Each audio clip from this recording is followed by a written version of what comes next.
आज मी तुम्हाला करून दाखवणार आहे पेढा, खव्यापासून बनवलेला पेढा. त्यासाठी लागणारं अगदी खूप कमी साहित्य लागतं आहे. आता त्यामध्ये आहे अर्धा किलो घेतलं आहे मी खवा, 500 ग्रॅम खवा आहे. त्यानंतर साखर आहे ही एक वाटी साखर आहे.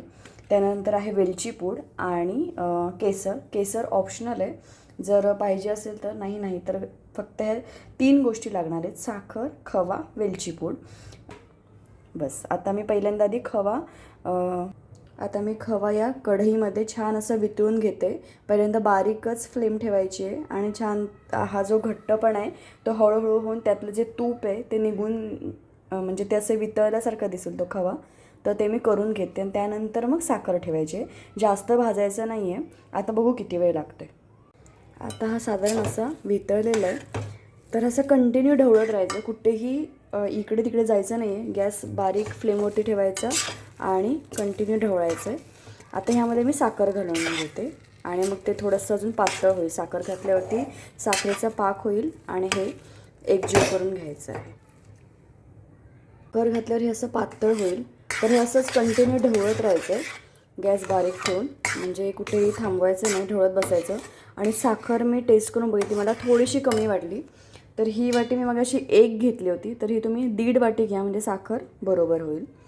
आणि आता असं ढवळत राहायचं आहे कंटिन्यू, थोडंसं जाड होईपर्यंत. कारण आपण जो पेढा बनवणार आहे ते थोडंसं हे घट्ट झालं पाहिजे, त्यामुळे थोडंसं असं ढवळत राहायचं. आणि नंतर वेलची पूड टाकायची.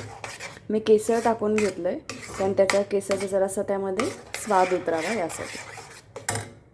साधारण हा असं एवढा जाड झाल्यानंतर तो आपण एका प्लेटमध्ये काढून ठेवूया.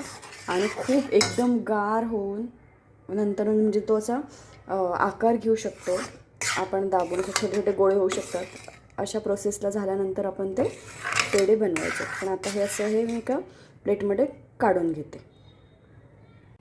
हे असं प्लेटमध्ये काढून घेतलं आहे. आता मला वाटतं ह्याला बरेच तास जातील.